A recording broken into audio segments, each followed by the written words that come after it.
How vigilant can a murderer on the run for 30 years be? The killer was simply on his way home when he noticed a girl touch her ear.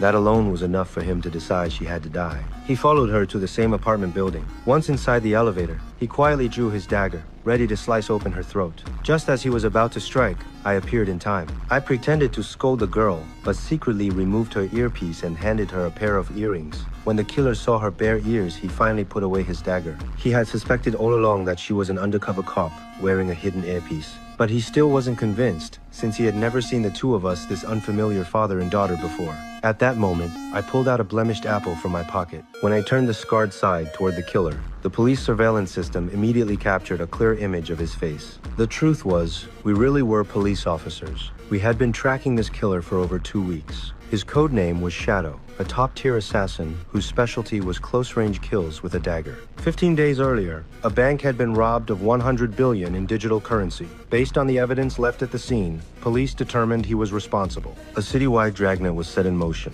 and today, we finally spotted him at the market. Soon, the elevator reached the top floor. I walked out with the girl, but the killer still wasn't at ease. He stood by a window, watching from the shadows. He needed to see with his own eyes that we, this fake father-daughter pair, actually went into our home. But I wasn't worried at all. I pulled a lock-picking tool from my glasses, while the girl casually picked up a package from the doorstep to provide cover. Only after watching us enter the apartment did the killer finally let go of his suspicions. What he didn't know was that I had already spit out the apple peel inside the elevator, which successfully captured the floor where the killer got off. The officers monitoring the feed sprang into action, quickly setting up cameras and pinpointing his room. From the garbage the killer threw out, the police found several torn pages with strange numbers written on them. But despite studying them for hours, no one could figure out what they meant. Clearly, Shadow's caution far exceeded our expectations. There had to be a terrible secret hidden behind those numbers. The next day, I ran into the killer again at the market. Not only did he approach me to chat, he also secretly pulled out a detection device and scanned my entire body.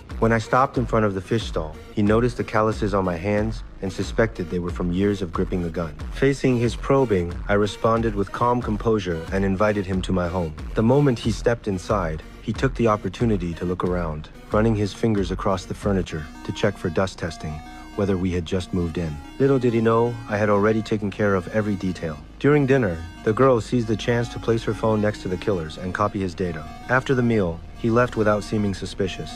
The girl took the phone with the copied data back to the station. Just when everyone thought the operation had been a complete success, the doorbell rang. When I opened the door,